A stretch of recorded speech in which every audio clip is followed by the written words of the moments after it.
بسم اللہ الرحمن الرحیم۔ السلام علیکم ناظرین، آپ کا میزبان علی حسین اسکائی نیوز کے ساتھ ایک بار پھر سے حاضر ہوں۔ 75 سال جو پاکستانی قوم کی آنکھوں کے اوپر ایک ریاست ماں کی پٹی باندھی ہوئی تھی،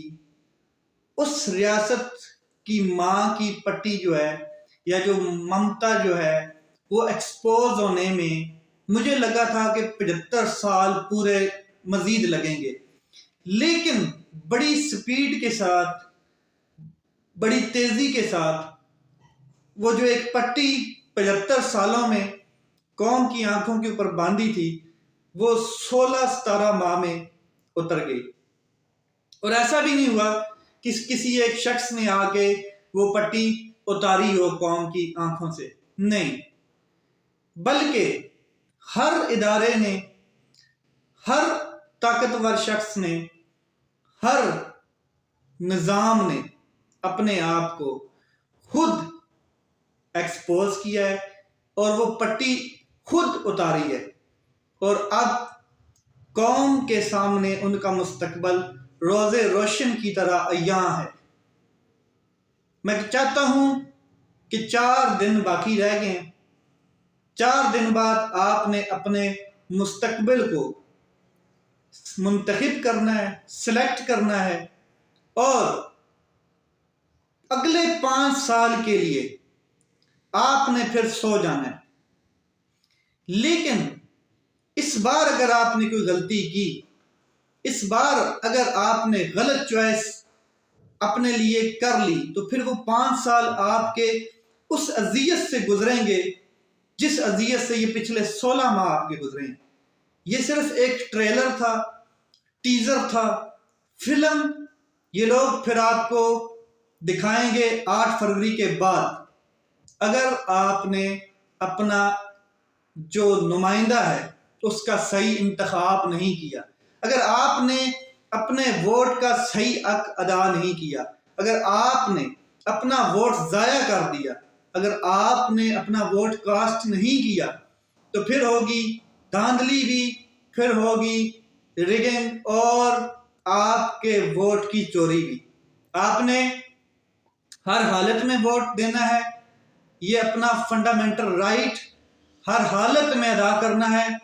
پھر اگر آپ اگلے 5 سال بعد جو ہیں وہ کسی شخص کے اوپر، کسی حکومت کے اوپر تنقید کرتے ہیں تو تب آپ اپنا حق ادا کر رہے ہیں، لیکن اگر آپ ووٹ نہیں دیتے اور پھر تنقید کرتے ہیں تو آپ ظالم ہیں، کیونکہ جب آپ کو منتخب کرنا تھا کسی کو تو اس ٹائم آپ خاموش رہے، آپ نے اپنا حق نہیں ادا کیا۔ 75 سال ایک لالی پاپ قوم کو دیا گیا کہ نظام اور ریاست یہ ماں جیسی ہوتی ہے، اور ماں کی ممتا کیسی ہوتی ہے یہ پچھلے 16 ماہ میں اس ماں نے، اس نظام نے ایسی ممتا دکھائی کہ جو بچے ہیں، قوم ہے، ان کی آنکھوں کے سامنے سے وہ جو ایک پردہ تھا، وہ ایک جو جالا نما پٹی تھی وہ اتر گئی۔ کیسے ہوا، کیوں ہوا، اس میں جانے کی ڈیٹیل میں ضرورت نہیں ہے، کیونکہ 16 ماہ آپ نے جیا ہے اس کو، 16 ماہ آپ نے وہ دیکھا ہے، وہ کتابوں میں لکھا جائے گا، وہ تاریخ میں لکھا جائے گا، ہسٹری میں لکھا جائے گا، اور آپ کی نسلیں بھی اس کو جیئیں گی ایسے ہی پڑھ پڑھ کے۔ اب بات کرتا ہوں، عمران خان صاحب نے ایک میسج، ایک پیغام دیا ہے، اور اس کے اوپر کہ وہ پیغام کیا ہے، کہتے ہیں کہ ایسا پہلی بار ہوا ہے۔ عمران خان صاحب کہتے ہیں کہ ایسا پہلی بار ہوا ہے، نیب کے توشہ خانہ ریفرنس میں پہلی بار کسی کو 14 سال قید کی سزا سنائی گئی ہے، ایسا پہلی بار ہوا ہے۔ 190 ملین پاؤنڈ ریفرنس میں پہلی بار کسی کو، کسی ٹرسٹ کے ٹرسٹی کو اس کے اوپر کیس بنایا گیا، جنہوں نے 1 روپے کا بھی مالی فائدہ نہیں اٹھایا، جو خود اس کے ٹرسٹی ہیں ان کے اوپر کیس بنایا گیا۔ ایسا پہلی بار ہوا ہے۔ سائفر کیس میں مجھے حکومت کے خلاف سازش کرنے والوں کو ایکسپوز کرنے کی سزا دی گئی، مجھے امریکہ کے سامنے نہ جھکنے کی سزا دی گئی، مجھے ایبسلوٹلی نوٹ کرنے کی سزا دی گئی، مجھے امریکہ کی بات نہ ماننے پر سزا دی گئی، مجھے ایون کہ یہ بھی کہا گیا کہ اپنا قبلہ درست کر لیں، اپنا جو ایک ڈائریکشن ہے وہ درست کر لیں اور ہماری بات مان لیں، ورنہ یو ہیو ٹو سفر۔ تو اب میں وہ سفر کر رہا ہوں، اور جو پیغام باجوہ صاحب نے مجھے دیا تھا آج وہ اس کے اوپر پریکٹیکلی جو ہے نا امپلیمنٹیشن ہو رہی ہے اس پیغام کے اوپر۔ ایسا پہلی بار ہوا ہے۔ آگے کہتے ہیں کہ بشرا بی بی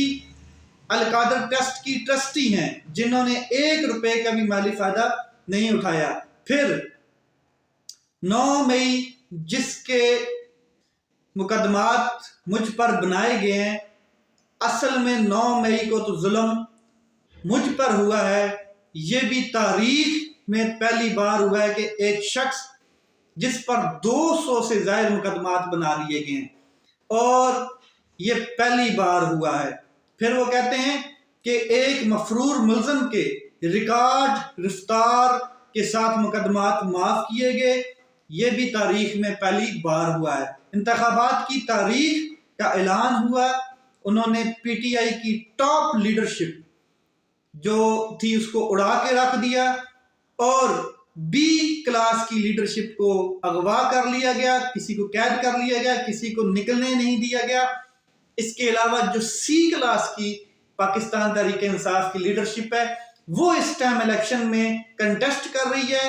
ایسا پہلی بار ہوا ہے۔ بلے کا نشان ایک مقبول ترین سیاسی پارٹی سے چھین لیا گیا، یعنی کہ 80% یوتھ، 80% عوام کا جو ایک سمبل تھا اس کو چھینا گیا، اور ایک جلسہ ابھی تک بھرپور طریقے سے پورے پنجاب میں نہیں کرنے دیا گیا۔ ایسا پہلی بار ہوا ہے۔ اس کے علاوہ وہ کہتے ہیں کہ اب جو امیدوار ہیں انہیں انتخابی مہم بھی نہیں چلانے دی جا رہی۔ یہ بھی تاریخ میں پہلی دفعہ ہوا ہے کہ الیکشن شیڈول جاری ہو گیا ہے اور جو امیدوار ہیں ان کو انتخابی مہم ہی نہیں چلانے دی جا رہی، اور یہ پہلی بار ہوا ہے۔ سائفر کیس میں سزا دی گئی، مجھے ڈونلڈ لو اور باجوہ کو میں نے ایکسپوز کیا، اس وجہ سے مجھے سزا دی گئی، اور جنہوں نے سازش کی، جنہوں نے مداخلت کی، انہیں کچھ کہا ہی نہیں گیا، ان سے کچھ پوچھا ہی نہیں گیا۔ یہ جو سائفر کیس کی سزا ہے عمران خان صاحب کو جو دی گئی 10 سال، اس سے ایک چیز تو واضح ہو جاتی ہے کہ سائفر تھا۔ ایک کاغذ کا وہ جو ٹکڑا، وہ جو ڈونلڈ لو نے جو اکڑ کر، جو گردن میں سریا اور غرور کے اعلیٰ ترین مقام پہ کھڑے ہو کر ایک دھمکی امیز بیانیہ، ایک لیٹر لکھا پاکستان کے اس وقت کے پرائم منسٹر عمران خان صاحب کو، اس کا مطلب قوم کو ایک بات تو سمجھ آ گئی کہ سائفر تھا۔ جو یہ لوگ کہتے تھے کہ سائفر ہے ہی نہیں، سائفر کچھ نہیں ہے، اور بڑے بڑے لوگوں کی پریس کانفرنسز، واقع ہی سائفر تھا۔ اور اگر سائفر تھا تو پھر وہ کس کے لیے آیا تھا، وہ پیغام کس کے لیے تھا،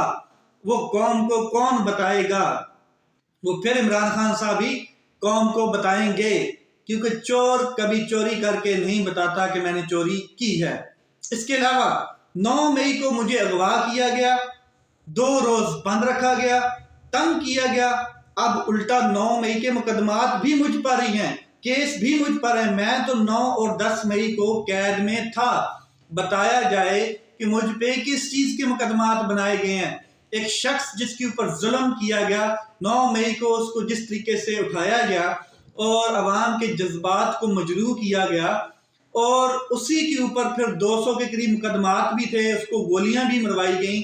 اس کی حکومت بھی گرائی گئی، پھر اسی کے اوپر مقدمات 9 مئی کے بھی بنا دیے گئے۔ ایسا بھی تاریخ میں پہلی دفعہ ہوا ہے۔ عمران خان صاحب نے یہ پیغام دیا ہے، اور ایک واضح ترین انہوں نے کہا ہے کہ میرا پیغام ہے کہ آپ نے پرامن رہنا ہے۔ اتنا سب کچھ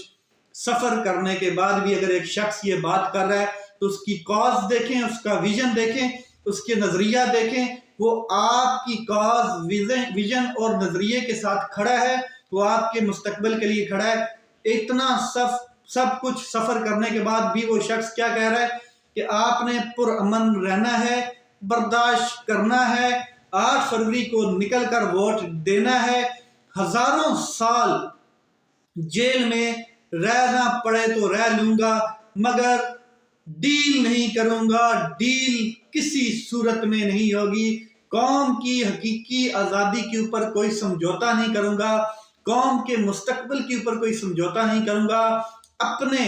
کردار کے اوپر کوئی سمجھوتا نہیں کروں گا، اپنے ایمان کے اوپر کوئی سمجھوتا نہیں کروں گا، ہزاروں سال اگر جیل میں رہنا پڑے تو رہوں گا مگر آپ نے اس کو برداشت کرنا ہے، آپ نے خاموش رہنا ہے اور صبر و تحمل سے رہنا ہے، آپ نے پرامن رہنا ہے، کوئی تشدد وائلنس نہیں کرنا ہے اور 8 فروری کو صرف نکل کر ووٹ دینا ہے۔ یہ عمران خان صاحب نے قوم کے لیے میسج اڈیالہ جیل سے بھیجا ہے۔ اب ظاہر ہے سب کچھ ہو چکا ہے، 4 دن رہ گئے ہیں 8 فروری کو، اور چوتھے دن تو آپ اپنے نمائندے منتخب کر رہے ہوں گے۔ تو یاد رکھنا کہ 8 فروری کو ووٹ اسے دینا ہے جو ایماندار ہے، ووٹ اسے دینا ہے جو آپ کے مستقبل نہیں بلکہ آپ کے بچوں کے مستقبل کے بارے میں سوچ رہا ہے، ووٹ اسے دینا ہے جو مظلوم ہے، جس کے اوپر ظلم کیا گیا، جبر کیا گیا، جس کے اوپر ہر قسم کا ظلم ڈھایا گیا، اور وہ صرف آپ کی آنے والی نسلوں کا سوچ کر بیٹھا ہے، وہ صرف آپ کی آنے والی فیوچر کا سوچ کر بیٹھا ہے، آپ کی کاز کے لیے آپ کے ویژن کو آگے لے کر جا رہا ہے، ووٹ صرف اس کا ہے۔ اچھا، یہ بالکل اس میں دوسری رائے کوئی نہیں ہے کہ الیکشن جو ہے اس کے اوپر جو سوالات اٹھے ہیں ابھی اور جو الیکشن کے بعد سوالات اٹھنے ہیں وہ بھی بہت زیادہ خوفناک ہونے ہیں، کیونکہ یہ الیکشن اتنا متنازع الیکشن ہے کہ اس کے رزلٹ بہت مشکل ہے کوئی مانے۔ آپ دیکھ لیں 2018 کے رزلٹ بڑے مشکل سے مانے گئے تھے، اور پھر 2013 کے رزلٹ بہت ہی ٹف تھے۔ اب یہ 2024 کا جو رزلٹ آنے والا ہے، ایک سیاسی پارٹی کو جس طریقے سے سیبوٹاج کیا گیا ہے، ایک سیاسی لیڈر کو جس طریقے سے 31 سال کی سزا سنا کر نااہل کر کے اور اس کے امیدواروں کو اے گریڈ اور بی گریڈ کی تمام کلاس کو اڑا کے سی گریڈ کے امیدواروں کو بھی جلسہ، ریلی، کارنر کنونشن نہیں کرنے دی جا رہی، ایک پوسٹر تک نہیں لگانے دیا جا رہا، اور جب وہ کوئی جلسہ آن لائن کرتے ہیں تو آن لائن کرتے وقت انٹرنیٹ سلو کر دیا جاتا ہے، مچھلیاں تاریں کاٹ دیتی ہیں سمندر میں، اور مگرمچھ جو بیٹھے ہیں وہ پاکستان کی بجلی اڑا دیتے ہیں، تب بھی یہ الیکشن وہ لڑنے کے لیے شخص تیار ہے۔ لیکن ایسی حالت میں اگر عوام کے مینڈیٹ کے اوپر ڈاکہ مارا گیا تو کون اس الیکشن کو مانے گا؟ البتہ ایک چیز تو ہر بندے کو نظر آ رہی ہے کہ یہ الیکشن کم ہے اور سلیکشن زیادہ ہے۔ اس کے اوپر اطہر من اللہ صاحب نے بھی اپنے ریمارکس دیے ہیں، وہ میں آپ کے ساتھ شیئر کرنا چاہتا ہوں۔ الیکشن برائے الیکشن نہیں بلکہ الیکشن جنون الیکشن ہونے چاہیے۔ اظہار کر رہے تھے اطہر من اللہ صاحب، انہوں نے کہا کہ اظہار رائے کی آزادی کو دبانے کے سبب ہم نے نصف ملک کو گنوا دیا، یعنی کہ بنگلہ دیش پہلے ہی کھو چکے ہیں، صرف اور صرف کس کی وجہ سے؟ اظہار رائے کی آزادی کو دبانے کے سبب۔ پھر کہتے ہیں ہمارے معاشرے میں اظہار رائے کا ہونا انتہائی ضروری ہے۔ 8 فروری کے بعد ہی اس بارے میں کہا جا سکے گا کہ الیکشن کیسے ہوئے۔ عدالت کا امتحان ہے کہ عوام کا اعتماد بحال رہے، فیصلوں پر عمل درآمد ہو۔ عدلیہ نے جو کیا اس کا دفاع نہیں کروں گا، لیکن امید ہے کہ نوجوان مثبت تبدیلی لے کر آئیں گے۔ اطہر من اللہ صاحب نے بڑی زبردست بات کی ہے، اور ایک چیز اطہر من اللہ صاحب بٹوین دی لائن سمجھتے ہیں کہ نوجوان اس ٹائم جو ایک اعتماد ہے وہ کھو چکا ہے، چاہے وہ عدلیہ کا ہے، چاہے وہ ریاست ماں کا ہے، ماں جیسی ریاست کا ہے، چاہے وہ نظام کا ہے، چاہے وہ کسی قسم کے ادارے کا بھی ہے، وہ جو نوجوان نسل ہے وہ اعتماد کھو چکی ہے، اس کو بحال کرنا بہت ضروری ہے۔ اور وہ یہ بات کر رہے ہیں کہ جو نوجوان نسل ہے وہ ایک صحیح قیادت منتخب کرے۔ یہ الیکشن کے رزلٹ کا الیکشن کے بعد ہی کہا جا سکتا ہے، یہ بھی انہوں نے بات کی ہے۔ لیٹس سی کیا ہوتا ہے، 4 دن رہ گئے ہیں اور بڑے اہم ہیں۔ اپنا خیال رکھیں، اپنے بھائی کے اس چینل کا خیال رکھیں۔ پاکستان زندہ باد۔